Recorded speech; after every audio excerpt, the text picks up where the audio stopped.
I take great pleasure in introducing our guest of honor, Dr. Mangala Sunder Krishnan. Dr. Mangala Sunder Krishnan is a professor and a former head of the Department of Chemistry at IIT Madras between 2018 and 2021. His major interest is so just a half minute. No. Just say a few words. Please don't read out the one page I have given you. That was for your record, because I would like to speak a bit. Okay, thank you. Sir, his major interest is in the area of technology enhanced learning, and he is also the IIT Madras coordinator for the National Knowledge Network, and he is currently a member of the governing board of India's leading sector skill council known as NASCOM IT-ITES as an eminent academician member. Thank you, sir. May I request you to kindly deliver the... Yeah, thank you. Thank you. I think the profiles are important for you, but please keep them. But let me first thank you all, respected Chief Guest and Chairman CBSE, Sri Manoj Ahuja, and guest of honor from MIT, my very desired, very close colleague, Joint Secretary Dr. Jaideep Kumar Mishra, Director General of C-DAC, Colonel A.K. Nath, Dr. Sarachandra Babu, Director C-DAC Hyderabad, Mrs. Lakshmi Iswari, and Madam Shailaja from C-DAC, who are all well known to me for more than 2 decades, and the distinguished speakers of the conference, members, and all the attendees from various institutions and organizations. Thank you.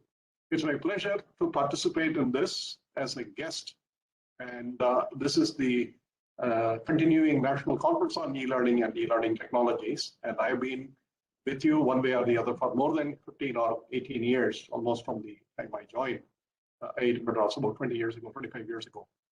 C-DAC was and has always been a significant contributor to my understanding of e-learning and technology-enhanced learning concepts. And I still recall with the great memories, the first C-DAC workshop that I attended around 2003 or so with Sarachandra Babu was so ably handling at the time and introducing many of us to each other. In the last 20 years, of course, great progresses have been made in these areas, both in India and worldwide. However, the unfortunate and deadly pandemic in the last 2 years has pushed this phenomenon, that is e-learning, as a household one, from elementary school to a collaborative research between universities worldwide, and connect the remotest of the villages to the best of the industries in our planet. Therefore, connectivity and the devices and ensuring people access all these things are extremely important. Dr. Jaideep Kumar Mishra here, as well as Sri Manoj Ahuja, are both champions for spreading this philosophy across all levels: schools, higher education, faculty training, and skills in the present and future IT technologies that Dr. Mishra mentioned, and tools that cut across all dimensions of human endeavor. Now, I would call e-learning no longer as electronic learning, but empowered learning or empowering learning in all senses. And it's enabling and embedding all means to us, which today are mainly digital and online based. Classrooms, of course, will not disappear. In the same way, teachers will not vanish, but they will have to adopt different paradigms of teaching and learning in order to be effective.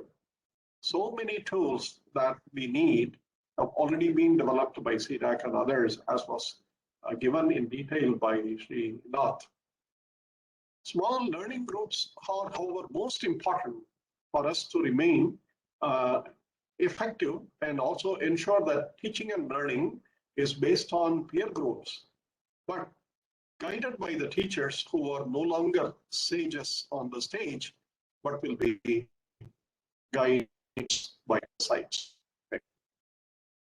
In India, of course, we began in 1988 on digital and e-learning with a team of professors, government officials, and industry professionals from various IITs and other institutions visiting the United States, mainly to understand the effect of online and technology-enhanced learning. We had earlier experimented, however, a mass television-based learning with beautiful experiments done by Professor Eshpal, and later through the establishment of the educational multimedia resource centers associated with the universities, aptly by the then chairman of UGC, Professor Dr. Arun Degwekar. Now, Eklavya had been rediscovered in TV in our country, with teachers, of course, no longer asking for the thumbs of the learners for learning from them at a distance. However, they do charge a small fee or a large fee, induction or whatever it is, but teachers are very much the center of the instructional process of otherwise the internet, which is information centric. Please understand, information is not instruction. Said long ago by Professor David Merrill, many years ago. These teachers want to reach your home through this instructional process in every possible way. And therefore, in the words of my senior colleague and mentor, Professor M.S. Anand, former director of IIT Madras and founder promoter of NPTEL in India and abroad, we are now in Sishyakulam, with the Sishyas choosing the gurus and their lectures at will through the omnipresent internet. We talked about Asriris in the culture, but we have them now permanently on the internet. We have them all over. Now, if you go back, the most significant online learning and online help was promoted earlier in our country by a cluster of institutions, and who, of course, compete for good students all the time. But the model of online learning promoted by them have deep thinking underneath. I'm very happy to have been associated with all of them from the very beginning, and can proudly say that the e-learning model of India is not an economic alternative or an add-on to the university funding, but a social learning model. It is not. It is definitely a collection in which the best of lectures are sought for opening the knowledge of the students and the knowledge doors of the faculty outward rather than inward, because institutions have limited infrastructure for training large number of students. Also, in a country which is less than the average, I mean, it's a country's lifetime is less than the average lifetime of an individual today, and where a majority of academic institutions, the lifetime is less than 25 years, teaching and learning are necessarily shortchanged because of survival. It's not something that we can do a lot about. Rather than worry about them and disable them, what we need to do is to ensure that e-learning tools and technologies are now in the hands of all teachers, and they are incentivized to professionally first and financially second to train themselves as well as provide the best of their lessons. Of course, all of you know about it, and the Swayam Prabha was also mentioned by our chairman, guest of the chief guest, National Mission on Education and the earlier NPTEL. All these things are examples with full funding support by the government of India, which is also very unusual compared to the e-learning developments of most other countries, because I don't think there is any other country in this world which supports e-learning at all levels with a full financial model as well as policy guidelines as government of India does. Therefore, it is important for us and industries to take advantage of all of this. It is definitely important for us because the demographic dividend payoff has just begun. Please remember that we have the largest number of untrained youth, and therefore it is absolutely important that the tools and technologies are in the hands of people who need them most, but the contents are obviously being built and developed by every one of you. Between all parts of Swayam that we have today, we have a large collection of self-learning contents and learning that can be augmented by peers and teachers.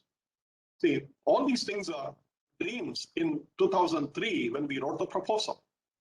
Content, videos, online and offline animations, virtual labs, text of videos and translations in local languages, certification, teacher training, industry skilling and continuing education, large study groups, ever-growing online teaching community.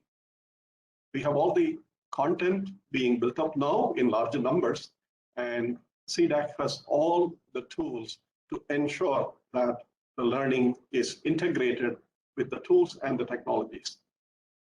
As a nurse center, I'm sure C-DAC can do all the advanced computing necessary now to provide such solutions. The reach of your organization is wide. And I recall with pleasure interacting with many of you more than one time or other for creating new technologies. In fact, I even tried to get the C-DAC to do the entire SWAYAM, the skills, the whole backbone development of the tools, but unfortunately that did not happen. However, there are other things which have materialized, and it's extremely important for us to supplement all these lectures.